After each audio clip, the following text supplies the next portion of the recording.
when he makes these kinds of comments, incendiary comments, he's a person, he's a guy who have come out of the Jim Crow era in our country.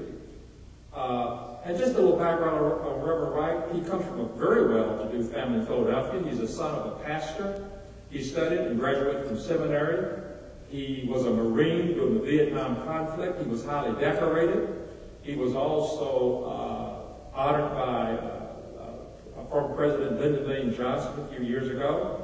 And he has a very large church on the south side of Chicago called the Trinity United Methodist Church of Christ, which is a white denomination. His church is maybe the only black church in that denomination. It's a totally white denomination. So to have him make those kind of, and by the way, his ministry there on the south side of Chicago is an extensive outreach ministry. They're doing so many wonderful things, not only on the south side of Chicago, but in the whole region. And he is in the Methodist circle. Reverend Wright is renowned as an orator, as a theologian, as a lecturer. And then to have him say these kinds of comments, it makes him an enigma because of what we know about him and his ministry, and the fact that as recently as yesterday I heard and he does have whites in his congregation, I heard him that he had counseled an a white guy and a black lady who were going to get married, and then the black lady had some misgivings about it, and they went to him, and he said, listen, you love this guy. You cannot not marry him because he's a white guy if you love him. So, that's what's so strange about this, is that he could make that kind of a comment and then have these kinds of things. But I do want you all to say in closing that we in African American race, we have a myriad of leaders these days. Reverend Wright is not necessarily one of them, and I do reject that. But I would like to say this, Rabbi, if I may, that the comments that he was making he justifies them on the basis of God's judgment upon his sinful people. But there was a much better way he could have said that. There was a nicer, more polite way he could have said that. And I'm reminded about 9/11, that the day after that, 9/11, we had 7 white pastors who stood up, including Jerry Falwell, and said the same thing. But they said it in a different way. Sometimes it's all about saying, and their message was, 9/11 has happened. We don't really know why, but we know that America needs to be more respectful of God and all of his blessings and get right with God. So that was the whole message. Then we know just recently that John Hagee, he called the Roman Catholic Church the Great Whore. Rod Carsley said that Christians had been put on earth to stamp out Islam. And those were very incendiary comments to some as well. So we've got all this thing going back. But I do say that in terms of Senator Obama, that he has rejected and renounced Wright as well. He's also said that he had not stepped down from his congregation as he just did, that he would have now. So I thank you for listening to what I have to say. Thank you, Reverend. Absolutely. And I want to, we had a pre-discussion on this, and he's amazing, by the way. We kind of said all these talking points that... Yes, we talked about. Right, and you just rattled them off without even looking at your notes. I've got a little security mic right here. All right. But let me go, because I want to kind of bring out something here. And you mentioned that in the African-American larger community, the essential message is one of hope and seizing opportunity, taking and deliverance. And of course, here at the synagogue, we love, I don't have to tell you, but let me just say it for the sake of saying it, and this is why I feel so at home at Ebenezer and other black churches when I have the opportunity to go, because it's the narrative of the Exodus, that we always hear. Absolutely. We are there. Once we were slaves, and now we are free.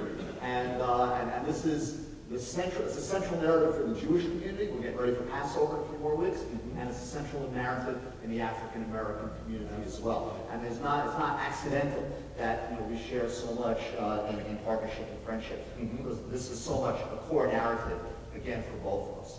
But you mentioned too, when we were talking yesterday, that contrary to that, or as you said now, these particular comments, at least by Reverend Wright, were not in that mold, were not from that source. Rather, they were coming from a black liberation liberation theology kind of a source, which is very, in your words the other day, very peripheral and very fringe. Do you want to elaborate on that? Yes. Yes. Thank you, Richard. This notion of black liberation theology is not the mainstream theology of the African American church. It's on the periphery of the church, and the essence of black liberation theology has its roots in the idea that African Americans are victims and have been victimized by whites. That's the whole idea. And then it goes. So those comments, come out of that particular place. Those comments comes out of that particular experience on White's part. I mean, that's right. I think that was the foundation. No, I think it's very important for us to understand that. I want to elaborate on that a little bit, actually. Yeah. But you also mentioned to me that that kind of a message at a church like Trinity, which I can describe the congregation as you know it. Yeah, thank you, Richard. I didn't rehearse everything. That's all right. The demographics of Wright's church is kind of interesting. It's a very large church, thousands of worshipers. But I suspect, I don't know the percentages, but I suspect that maybe half, maybe 60% are affluent people. And by the way, there are whites in the congregation as well. So in his congregation, you've got lawyers, doctors, businessmen, politicians, and that kind of person in the church. So, as I shared with Richard the other day, I know in my own experience that, I don't know if there's a correlation or not, but a lot of times people of that socioeconomic status don't want to hear about heaven and hell. They don't want to hear about judgment. They want to hear about good news. That's been my experience. They don't want to hear that they've been victimized. They don't want to hear that, because they feel like, just like I do, that America is the greatest nation God ever created. And that we're doing well, we're much better off than we used to be, and I'm proud of my country. Well, they are too. So I said to Richard that I would be hard-pressed to believe that this congregation, with those demographics, listen to this kind of vitriol every Sunday. I just don't believe that happened. I don't think they would sit to listen to that kind of stuff day in and day out and Sunday after Sunday, because they just wouldn't tolerate it. Which leads me to believe that when Barack Obama says that he didn't hear that, honestly, he did not suspect that Reverend Wright wouldn't do that every Sunday. I don't think he'd get away with that. The congregation just wouldn't tolerate it, and that's just not. They want to hear good news. They want to hear hope. They want to hear prosperity. They want to hear how we come over. Right. And come up from Egypt. Absolutely. All right, fair enough. But nevertheless, those comments were made. And I want to kind of explore, I kind of been thinking on my own in this, and we talked about it a little bit too. Where does that come from? What makes someone voice, those kind of sentiments?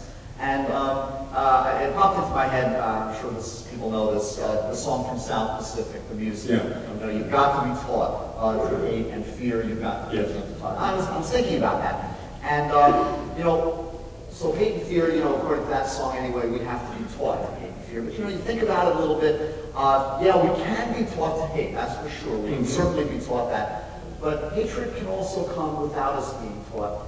Hatred can come from experience as well. We can, if we're brutalized, if we're victimized, hatred can be a response to that kind of treatment. That happens to all peoples and all lands of all cultures. It doesn't certainly excuse anything that anyone, the Reverend included, would say, but it does help us perhaps understand.